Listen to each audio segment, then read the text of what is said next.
Let's work on our game a little bit more. We get the winner, but we get now extra information about the winner, right? We know that the player won, but we don't output any other information. So what I'll do instead is I'll add more code down there in my game is running logic, because I want to control which message we output to the user. So we can add another if statement here and check if winner is equal to result draw, which means we have no winner.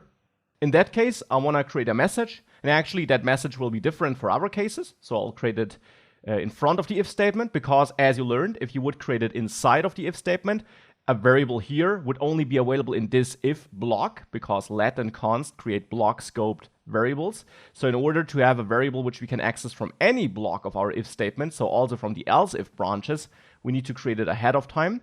And I'll name it just message. And then here I set message equal to a string created with backticks so that I can inject some dynamic values. And there we can say you picked, and then inject the player choice, which will be rock, paper, or scissors. And computer picked, and then input the computer choice here. Therefore, you, in this case, had a draw, right? Because that's what's happening here. So that's my message here. We had a draw. Now let's move on. In the else if block here, we can check if winner is equal to result player wins, which means we won. In this case, I also want to construct a message, so we can actually copy that. And yes, we could also write this in a more reusable way. You could also grab this message here, cut it, and initialize the message up here with that string. And only that last part, where we have therefore you, and then here we want to exchange this.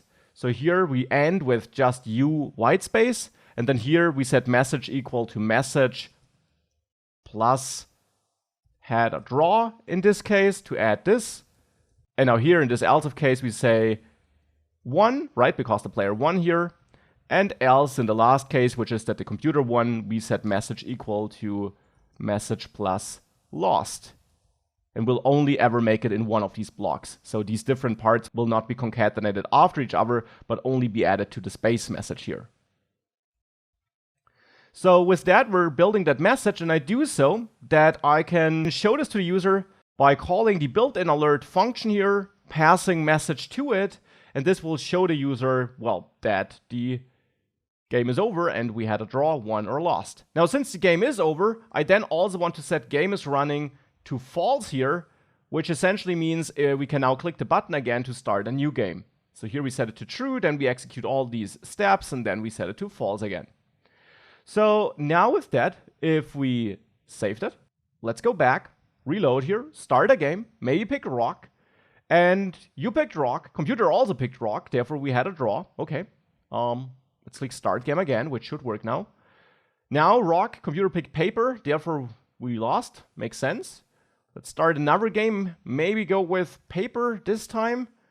Computer also picked paper, so we had a draw. So let's go with paper again. Another draw, so let's give that another try. And now we won because the computer picked rock. So this seems to work, all this logic works, the game is finished, but we're not entirely finished with functions.